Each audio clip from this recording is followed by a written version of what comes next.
Welcome back to our special coverage tonight. We continue to track Hurricane Dorian churning slowly in the Atlantic towards Florida and getting stronger by the hour. And we are getting a better idea of when the storm may make landfall, maybe not exactly where.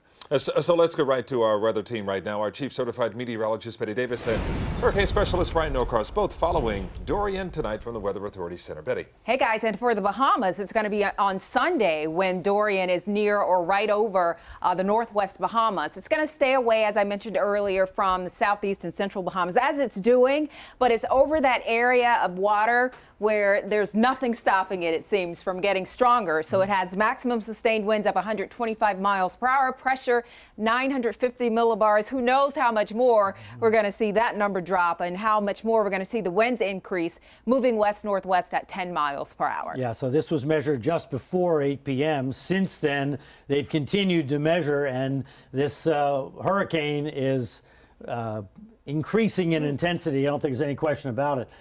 Yes, look at how round that eye is, and it's about 23 miles across at the last observation I saw, which is a kind of an average size, super strong hurricane eye, and you see it's like a perfect donut. So I wouldn't be surprised to see them upgrade this hurricane to at least a Category 4, and they may even announce it before the 11 o'clock advisory, because if the hurricane hunters go out there and find that, they want everybody to know that, because that gets people's attention, right, and gets stragglers motivated to go ahead and take action. So we'll see here this evening. So we have still part of Saturday to get ready in the Bahamas. But look at the wind speed that was forecast for tomorrow morning. I know. So it'll be interesting to see what that forecast becomes when we see how much stronger it already has gotten. Because it's already stronger than that now, and that was the forecast for tomorrow morning. Right. So there we are with the projected path, with confidence headed toward the northwest Bahamas. Right. A lot of confidence in that part of the track. And then, as always, when you get to the distant future, 4 and 5 days out, then you get less confidence. So that's why the cone gets wider, because there are more possibilities. But the fact is, the storm is coming in the direction of the southern part of the peninsula. And when it's in this area, so Monday evening, Tuesday evening, and so starting sometime on Monday especially, and through a good part of Tuesday, it's not going to be that far from us. Right. It'll be there teasing us, and we'll be wondering. And so your line in the forecast is? I am. Just to let you know, we are going to feel Dorian, and that feeling is going to happen whether we get a direct hit or not. Right. That's the plan. So the thing that changed today from yesterday, if you were watching last night, the European model kind of was very unnerving because it was way down on the bottom of the cone. Now, it's a very important model because in many ways it's the best model in the world, and the Hurricane Center puts a lot of weight in that model.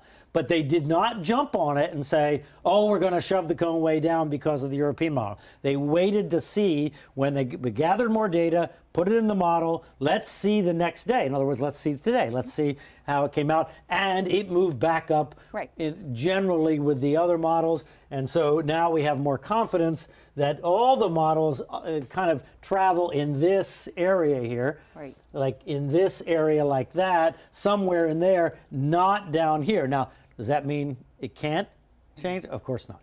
But the longer that it goes that way, we understand the steering pattern, the more confidence we have that we get a fringe effect as opposed to a direct hit. Which is what is reflected in my forecast. Right. So we're gaining in confidence along that. The later European model I just looked at, the afternoon European model, indeed also turns to the north and does not come this way. It goes right over the northwestern Bahamas, so directly over. All right, talk about the European model. Now, this is the one from this morning, but it's not that different this afternoon. We just don't have the rights from the European Center to show it. But you'll see this is what is really different about this hurricane from normal hurricanes we're used to. Watch it go. It's going, it's going. Ooh. And then right over Grand Bahama, it like puts on the brakes, slows down, and then begins drifting to the north. So that's the 3-day period in there of doing that aggravating thing. Right. And look, the circulation here on Tuesday evening is down over us. This is winds coming this way, offshore winds, even into the Keys, offshore, coming from the Gulf, pushing water into Florida Bay.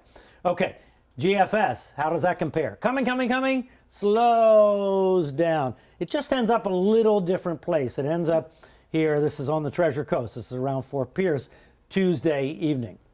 Can't say one or the other is right. They're not that different, but this one, the European being offshore, sure would be better than piling the water up right at the coast. But we don't know yet. But the idea is that the models are concentrating on the Florida coast for a track to the north at this point.